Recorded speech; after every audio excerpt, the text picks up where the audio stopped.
சிம்ம ராசி நேயர்களே, உங்கள் ராசிக்கு 7ஆம் வீட்டில் புதன், 9இல் சுக்கிரன், 11இல் குரு சஞ்சரிப்பது சிறப்பாகும்.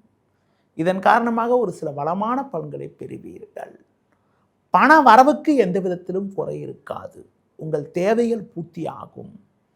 பிறருக்கு தந்த வாக்குறுதிகளை எளிதில் நிறைவேற்றக்கூடிய ஒரு பலம் உண்டாகும். உடனிருப்பவர்கள் உங்களுக்கு உறுதுணையாக இருக்கக்கூடிய ஒரு வாய்ப்புகள் உண்டு.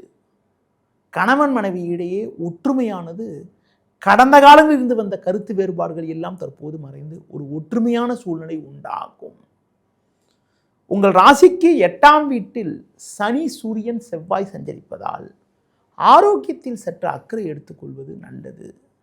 தேவையற்ற பயணங்களை தற்காலிகமாக தவிர்க்க வேண்டும்.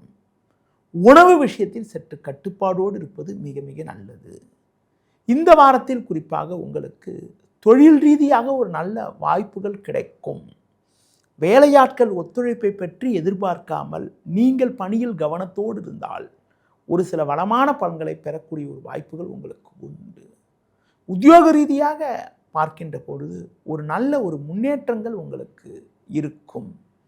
ஒரு சிலருக்கு ஒரு பதவி உயர்வுகள் கிடைக்கக்கூடிய ஒரு வாய்ப்புகள் உண்டு.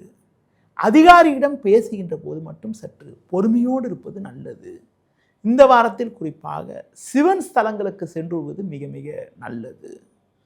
இந்த வாரத்தில் எந்த நாட்கள் உங்களுக்கு ஒரு வளமான நாளாக இருக்கும் என பார்க்கின்ற பொழுது 5 ஞாயிறு 11 சனி ஆகிய நாட்கள் சிறப்பான நாளாக இருக்கும்.